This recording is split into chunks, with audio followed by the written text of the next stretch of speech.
श्री सद्गुरुदेव भगवान की जय। श्री सीताराम सरकार की जय। श्री राधारमण लाल की जय। श्री गौरी शंकर महादेव की जय। सभी दर्शकों और भक्तों को कोटि कोटि प्रणाम।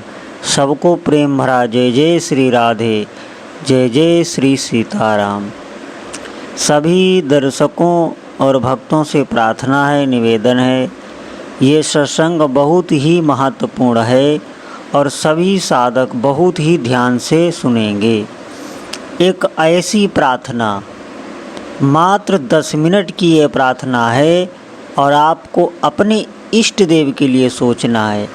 ये प्रार्थना जो मैं करने जा रहा हूँ, भले ही ये इष्ट देव आपके ना हो, लेकिन आप जो भी आराधना में रत हैं, निश्चित मानिए अगर ऐसी प्रार्थना आप अपने से प्रभु से करें तो देखना आपकी साधना कितनी शीघ्रता से आगे बढ़ती है। बहुत जल्दी अपने प्रभु के सानिध्य का अनुभव होने लगता है।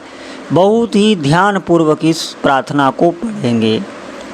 प्रार्थना इस प्रकार है।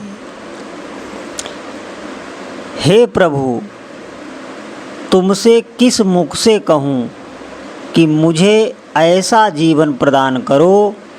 बहुत काल से मैं महात्माओं के मुख से सुनता चला आ रहा हूँ कि तुम निष्कंचनों के प्रिय हो, जिन्होंने अपने भीतरी और बाहर दोनों प्रकार के परिग्रहों का परित्याग कर दिया, जिनके तुम ही एकमात्र आश्रय हो, जो तुमको ही अपना सर्वस्व समझते हो।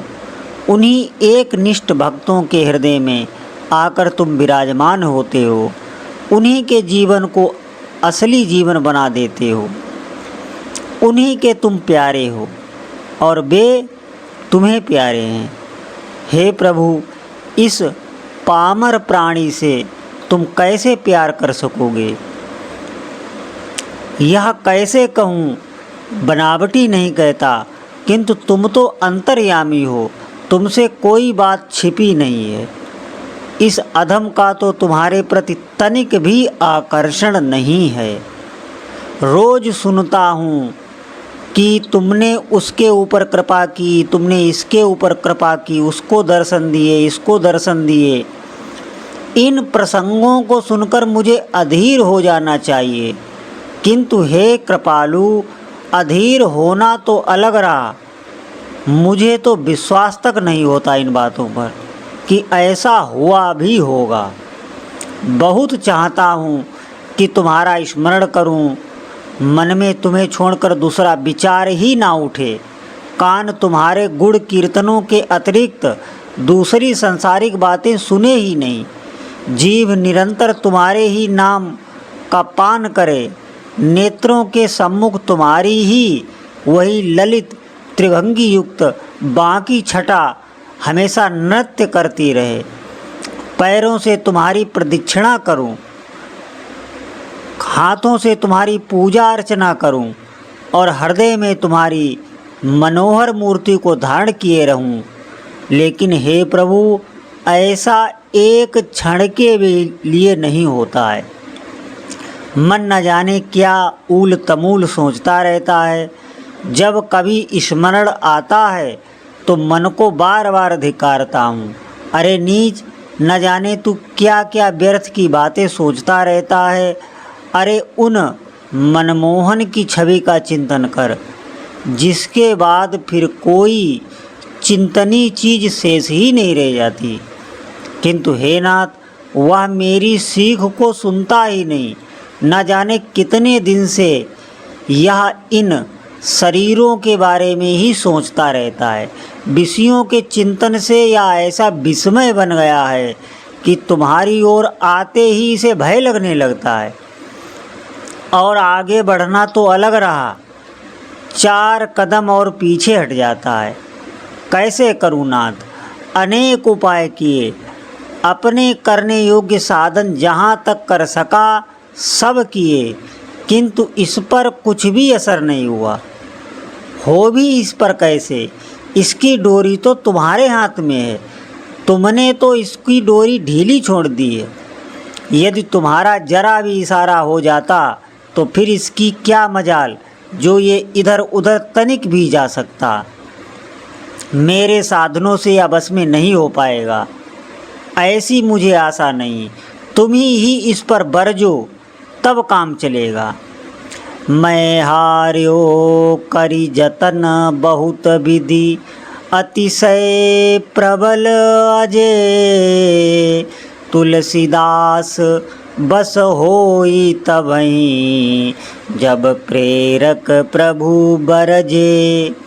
प्यारे प्रभु, जरा बरज दो, एक क्षण को भी तुम्हारे प्रेम सागर में डूब जाए तो यह जीवन सार्थक हो जाए, यह कलेवर निहाल हो जाए। जीव नाना प्रकार के रसों में इतनी आसक्त है कि इसे तुम्हारे नाम में मज़ा ही नहीं आता। निरंतर यह स्वादिष्ट पदार्थों की ही इच्छा करती रहती है, और इसे बलपूर्वक अगर लगाता हूँ तो ये बेमन कभी नहीं लगता। नाम में इसे कोई स्वाद नहीं आता। अब तो बस केवल तुम्हारा ही भरोसा है।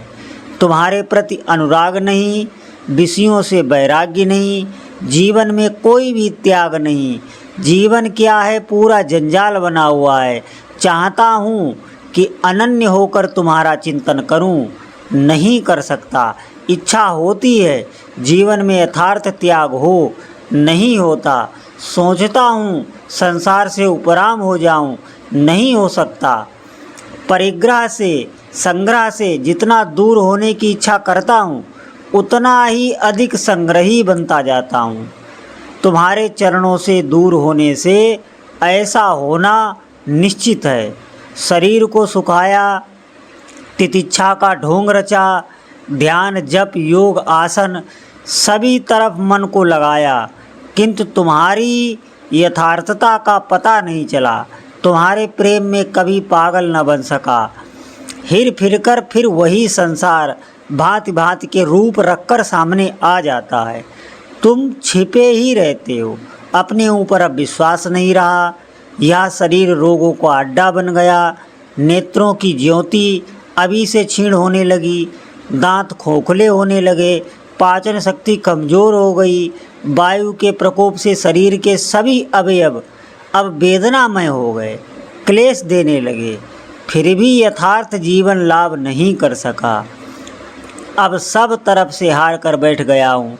अब तो एक यही बात सोच ली है कि जो तुम कराओगे वही करूँगा, जहाँ रखोगे रहूँगा, और जैसा नाच नचाओगे वैसा नाचूँगा।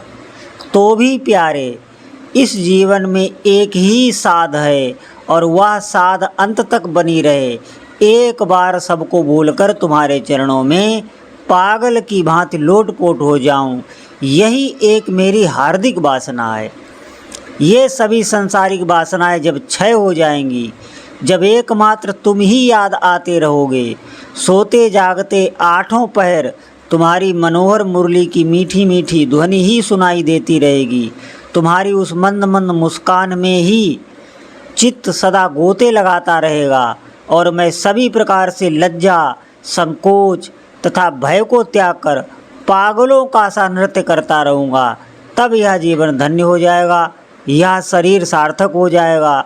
नाथ, मुझे रोने का वरदान दो, रोता रहूं, पागल की भांति सदा रोऊं, उठते बैठते सोते जागते सदा इन आँखों में आंसू ही भरे रहें। रोना ही मेरे जीवन का व्यापार हो। खूब रोऊं, हर समय रोऊं, हर जगह रोऊं, और जोर से रोते रोते चैतन्य प्रभु की भांति चिल्ला